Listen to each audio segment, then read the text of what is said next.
Hey y'all, I wanted to come with you to show you a quick little charcoal tutorial, show you what the materials are and a couple of ways to use them, give you some paper options. So let's get started on this, y'all.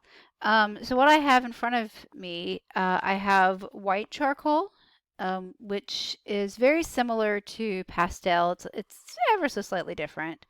Um, I also have my charcoal pencils. These come in ranges just like your graphite pencils. So this is 2B, 4B, 6B, and that really just tells you how soft the charcoal is. The softer the charcoal, the more of it that will get on your paper more easily. This is just a big chunk of compressed charcoal. You're going to use this for coloring in bigger areas. This is for smaller areas. I've got a Q-tip. You can also use a blending stump, but some of us don't always have a blending stump handy, so that's an option for you. And a kneaded eraser is a great choice for charcoal. So the first things I want to show you. So with the charcoal stick, you have obviously a few options of how to use it. If your piece is broken, there's nothing wrong with it. It works just as fine in any size that you want, even down to the teeny tiniest little nub. So there's really no waste on this. You can use it to fill in kind of a bigger area. You can go back and forth on the side. You can use the end of it like this. Just whatever works for you. And then you can use your finger to smooth it out. You can also use that Q-tip or that blending stump to help blend it out. With charcoal, and this applies to chalk pastel as well, in order to really get your charcoal to move, like to blend well, you have to have enough on the paper, and that's different than other mediums where maybe you don't want as much. Charcoal, it takes a certain amount of charcoal for it to actually be able to blend. And so for your dark areas, you may have to kind of go pretty dark, right? So that's just kind of how you can get a fade with that. You can use your fingers. I've even, sometimes when I want to go really light, I just will wipe my finger on the charcoal, and then I can use my finger to do something very light, because if I do this on here, it's hard to do light. Like pasta or charcoal is hard to do light. It's easy to do dark, and I can do the same thing with my Q-tip. I can use it in that manner. Another option for you is to take your, you can get a piece of sandpaper, which I did not grab, so I'm just going to use this little X-Acto knife real quick. But I can create a little dust using, this is an X-Acto knife, but you can use sandpaper, you can use anything that'll scrape it. And I can take this dust and I can use my Q-tip or a cotton ball, and I can use that to apply it in a really soft manner, which can be really effective for getting a very soft shading effect, if that's what I want. Your charcoal pencils are going to work. Think of them as a hybrid between your graphite pencils and your charcoal, because they're going to get you a little more detailed. They work a bit like a pencil, but they blend, like charcoal. And so, I don't know, just you have to play with them a little bit. You also have the option of white charcoal, which can be nice for going back into something and creating those fades. Use this with caution, especially if you're using white paper. It's probably just my own personal taste, but I find the gray created here is less interesting than just using the white of the paper. But you can do that. What I find the white charcoal very good for and interesting is when I use it on what I call, it's called toned paper. So a gray paper is considered toned. And if you've paid your art fee, you'll have your kit, and that includes some toned paper. Or you can use black paper as well.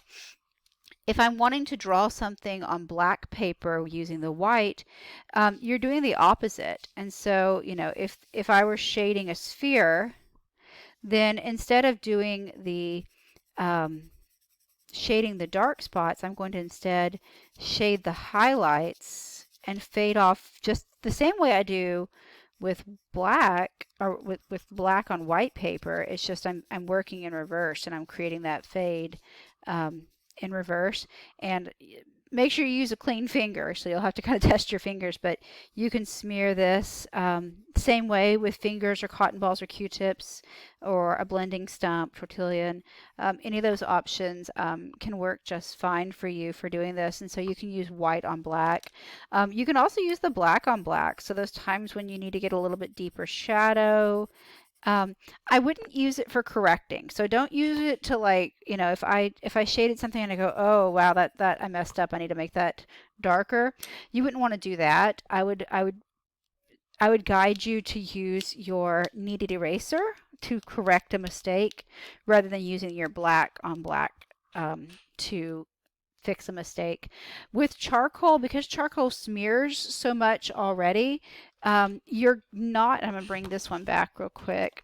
You're not going to want to use like a soap eraser or a vinyl eraser or anything that you have to rub, because you're going to smear it and make just an awful mess. It's better to use your kneaded eraser, and you can dab that and lighten it and touch it to pull it off, and that's going to work great. And then the cool thing about these kneaded erasers, of course, is you just play with them and they clean themselves pretty well. I mean, of course, with charcoal, they will get to a point where they give up, and that's it. One thing I failed to mention that I just realized, when you're doing charcoal, it's going to produce some dust. Do not blow that. If you blow it, it's going to get into the air and you'll breathe that in, and it's not good for your body. So just like take your paper and like tap it over some scrap paper, paper towel, over the trash can, and that's how you're going to want to get your dust off. You definitely don't want to rub your hand across it, because you will just smear everything everywhere. The next thing I want to show you is your toned paper. The toned paper is so cool because the paper is your middle gray, and then you can use your white and your black together to create, in my opinion, some really beautiful and interesting shadows. So I can use, you know, I can have this trail off and let my paper show through. The really cool thing about the gray paper are those moments when you let the paper become part of the medium and really let that paper have a voice and stand out and be part of the beautiful thing that you're doing.